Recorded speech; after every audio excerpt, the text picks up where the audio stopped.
anak terlahir dari ibu cucunya Nabi, bapaknya bukan, nasabnya tidak sambung kepada Nabi, tapi dia mendapatkan syaraf kemuliaan karena ibunya adalah seorang syarifah.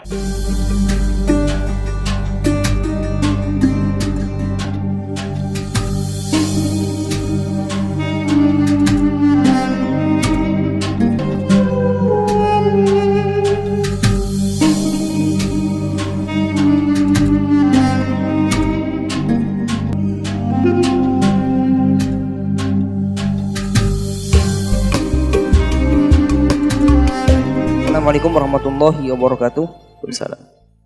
Izin bertanya Buya, bagaimana jika nenek adalah syarifah dan kakek kita tidak tahu nasabnya lebih jauh?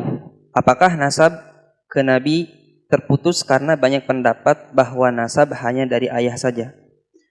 Bukan perbedaan pendapat. Nasab itu diambil dari bapak, garis bapak. Itu sudah jelas. Kecuali Sayyidat Fatimah Zahra. Sayyidat Fatimah Zahra tidak.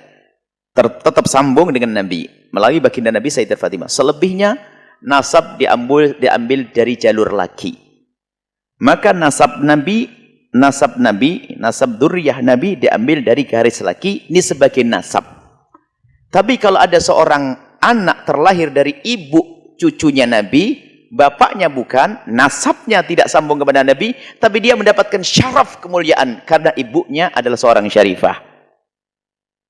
Ini, jadi syaraf tetap sambung, nasab yang terputus. Tolong dibedakan ini. Nasab terputus karena nasab melalui jalur lagi, tapi syaraf tetap ada.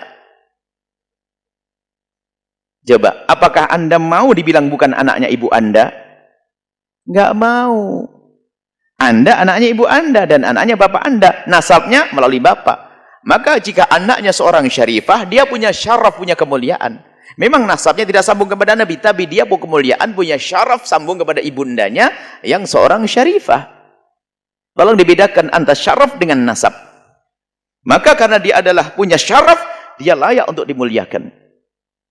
Karena darahnya nyambung dengan seorang ibu yang dia cucu baginda Nabi, kemudian nasabnya ke atas, ya ibunya nyambung, tapi dia tidak. Tapi dia punya syaraf dari sebelah ibunya, dari bapaknya nasabnya. Ingat, nasab diambil dari jalur laki, kecuali Sayyidat Fatimah Zahra. Adapun syaraf, bisa laki dan perempuan, kemuliaan. Misalnya Anda punya ibu seorang syarifah. Anda bukan sayyid, karena bapak Anda bukan sayyid. Tapi Anda punya syaraf. Anda anaknya siapa? Anaknya syarifah. Anda punya syaraf, punya kemuliaan. Dan ini yang sering dilupakan. Bahkan ini sering dilupakan karena dia punya syaraf. Dia punya hak untuk kita muliakan. Punya hak kita muliakan karena dia putrinya atau putranya seorang syarifah. Adapun nasab tidak sambung melalui garis ibu. Wallahu a'lam bishawab.